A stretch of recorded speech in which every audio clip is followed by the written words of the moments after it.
Good day, viewers. You are welcome to the Law TV, your number one fantastic reality TV that gives you all that it takes to be enlightened on trending news such as politics, entertainment, sports, and what have you. If you are new on this channel, kindly click on the subscribe button as well as already subscribed. So please don't forget to drop your comments anytime I drop new videos. Thank you. Ciao, ciao. Trending news. It is wrong to force Nigerians to feed on local made foods. The media has recently been reporting a huge surge in demand for locally produced rice. Nigerians are turning in droves to local rice. That's a great news. It suggests that Nigerians are finally boycotting foreign foods in favor of those produced at home. Except that it's not such a great news after all. Why? Well, because Nigerians are in no position to make any voluntary choice. Instead of intentionality and voluntariness, there is coercion. The recent border closure have forced Nigerians to turn to local rice, as one border closure has forced Nigerians to turn to local food. As one rice farmer put it, the border closure has compelled Nigerians, who generally have a high preference for foreign varieties, to shift to local brands. Thanks to the border closures, Nigerians are now buying the local varieties of rice willy-nilly, regardless of their quality and prices. Indeed, according to one newspaper, a very low quality brand with stones mixed with rice grains, which was previously not in the market, is now being sold, and for between 14,000 and 15,000 a bag.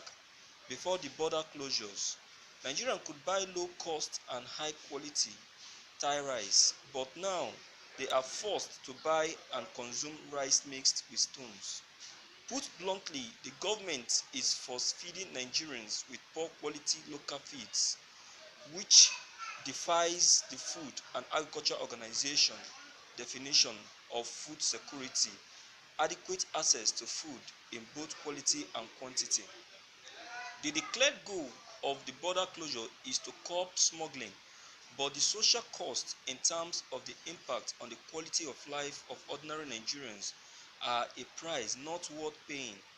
It is utterly wrong to praise ordinary Nigerians and penalize legitimate businesses in order to curb smuggling, which is the product of institutional and policy failures.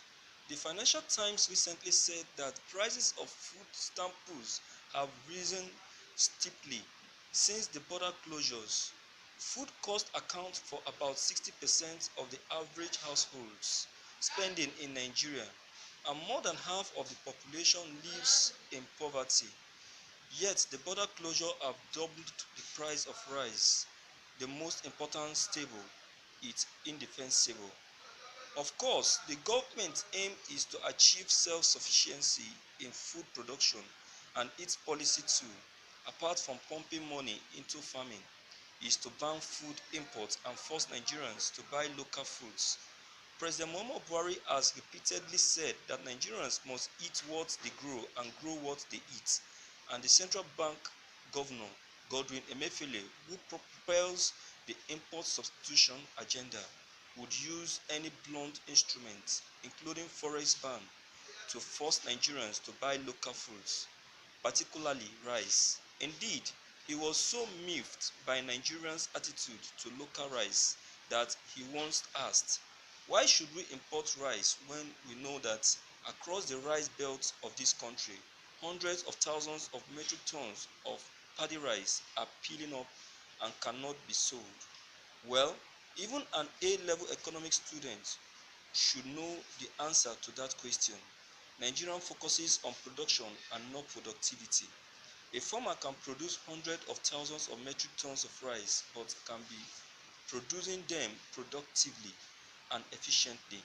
Can he produce them to the right quality and sell them at affordable prices? Humans are homo economicals who want to maximize utility as consumers. Faced with a choice between a low-priced, high-quality foreign rice and a high-priced, low-quality local rice, any rational human being would prefer the farmer, and it's such differential in price and quality that largely encourage smuggling.